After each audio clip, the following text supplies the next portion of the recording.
우리 조상들의 뼛속에 아주 깊숙이 숨겨진 정말 오래된 미스테리가 하나 있습니다. 바로 그들이 대체 뭘 먹고 살았을까 하는 건데요. 그 답이 우리가 상상하는 것보다 훨씬 더 놀랍습니다. 오늘 이 선사시대의 거대한 퍼즐, 저랑 같이 한번 풀어보시죠.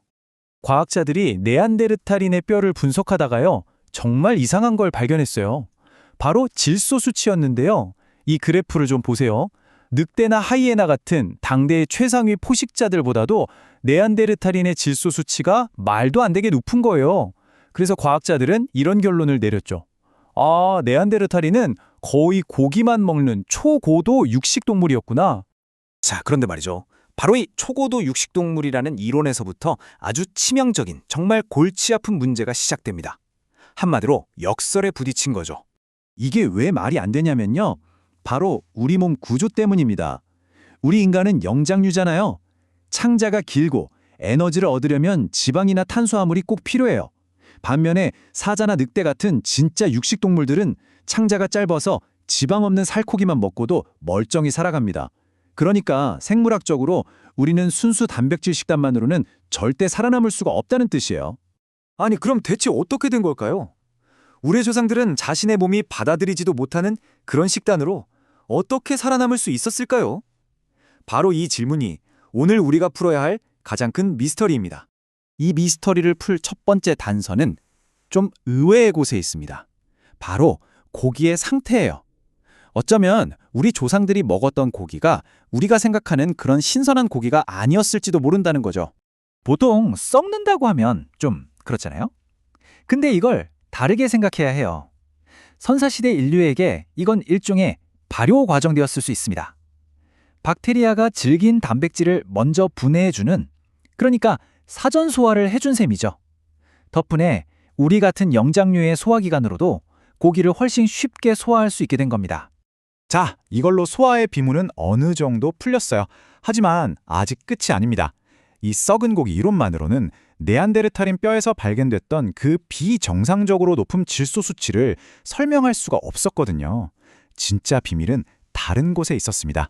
그리고 마침내 이 모든 퍼즐을 맞출 마지막 조각이 등장합니다. 그 해답이 좀 뜻밖의, 그리고 현대인인 우리에겐 약간 거북하게 들릴 수도 있는 존재한테서 나왔습니다. 바로 구더기였습니다. 이게 그냥 징그럽다고만 생각하면 안 돼요. 두 가지 엄청난 일을 해냈거든요. 첫째, 지방이 거의 없는 살코기를 우리 생존에 꼭 필요한 고에너지 지방 덩어리로 바꿔줬고요. 둘째, 그리고 이게 진짜 결정적인데 질소를 정말 어마어마한 수준으로 농축시켰습니다. 바로 이겁니다.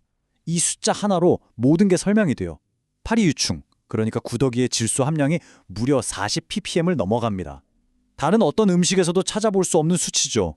네안데르탈린 뼈에서 나왔던 그 말도 안 되게 높은 질소 수치. 그게 바로 그들이 이 구더기를 섭취했다는 강력한 증거가 된 겁니다. 드디어 미스터리가 풀린 거죠. 자, 그럼 이게 그냥 옛날 사람들은 별걸 다 먹었네 하고 끝날 얘기일까요? 아니죠. 이제 무엇을 먹었는지에서 왜 그렇게 먹어야만 했는지로 초점을 옮겨봐야 합니다. 이 식단이 가진 더 큰 의미를 한번 살펴보죠. 이게 그냥 먼 과거에 대한 추측만은 아닙니다. 여기 1928년의 기록이 하나 있어요. 탐험가 라스무센이 썩어가는 술록고기에서 구더기를 보고 기겁하니까 옆에 있던 이누이트 사냥꾼이 이런 말을 합니다. 이 구더기들은 살아있는 술록고기나 다름없소. 맛도 똑같고 입안을 시원하게 해주지. 이건 구더기를 먹는 게 실제 전통 문화에 존재했던 관행이라는 아주 강력한 증거입니다. 아마 지금 하시는 분들 계실 거예요. 근데 사실 우리가 느끼는 이 혐오감이라는 게 태어날 때부터 있는 게 아니래요. 아이들은 어른들이 맛있게 먹는 걸 보면 자연스럽게 따라 먹잖아요. 고대 인류에게 구더기는 혐오의 대상이 아니라 생존을 보장해주고 특히 엄청난 에너지를 쓰는 우리 뇌의 발달을 가능하게 한 아주 똑똑하고 중요한 영양 공급원이었습니다. 결국 우리가 무언가를 역겹다고 느끼는 감정은 어쩌면 현대에 와서 만들어진 일종의 발명품일지도 모릅니다. 우리가 잊어버린 고대의 지혜, 또 다른 슈퍼푸드는 과연 무엇일까요? 한 번쯤 생각해 볼 만한 문제인 것 같습니다.